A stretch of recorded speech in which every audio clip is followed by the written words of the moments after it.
Well, I have my CGM again, and let's find out what a croissant sandwich does to my blood sugar after 2 hours. Okay, well, it's been 2 hours. Actually not, it's more than 2 hours and it's dinner time. Well, my original plan was to have to measure my blood glucose after 2 hours. Yes, I did that, but that small sandwich that I had wasn't enough for my first meal of the day, and I was very hungry. But I managed to fight it through that 2 hours, and I decided just to make another same croissant sandwich again 2 hours later and have that, and then try to look at my blood sugar for that first 2 hours and the second 2 hours and look at the difference. You can see that this combination of sandwich and meat and fats and meat doesn't really raise my blood glucose, because the maximum it ever hits was below 7, which is, even sometimes I eat meat, it goes up to around that level. So that's a very good indicator. However, when you look at the first curve and the second curve, between the first sandwich and the second sandwich, you notice that the first sandwich has a greater area under the curve, has a bigger area under the curve compared to the second one.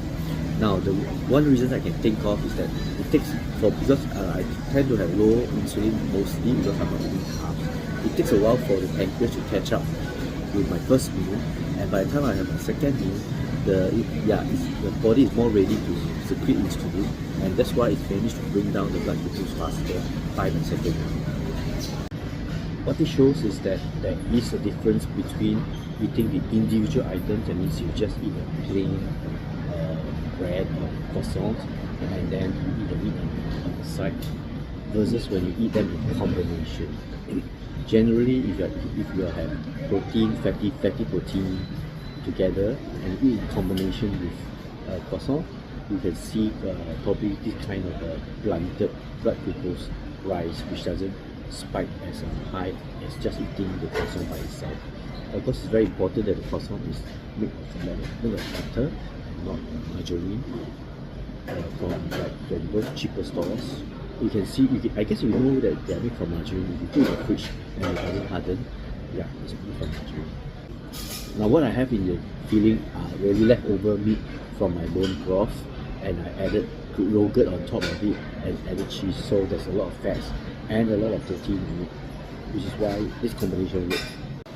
And this experiment is only for croissants. I cannot vouch for the same results from eating like sweet bread or honey or sourdough for that matter. So, yeah, caveats to apply. These results differ for individual to individual, so take this as a reference.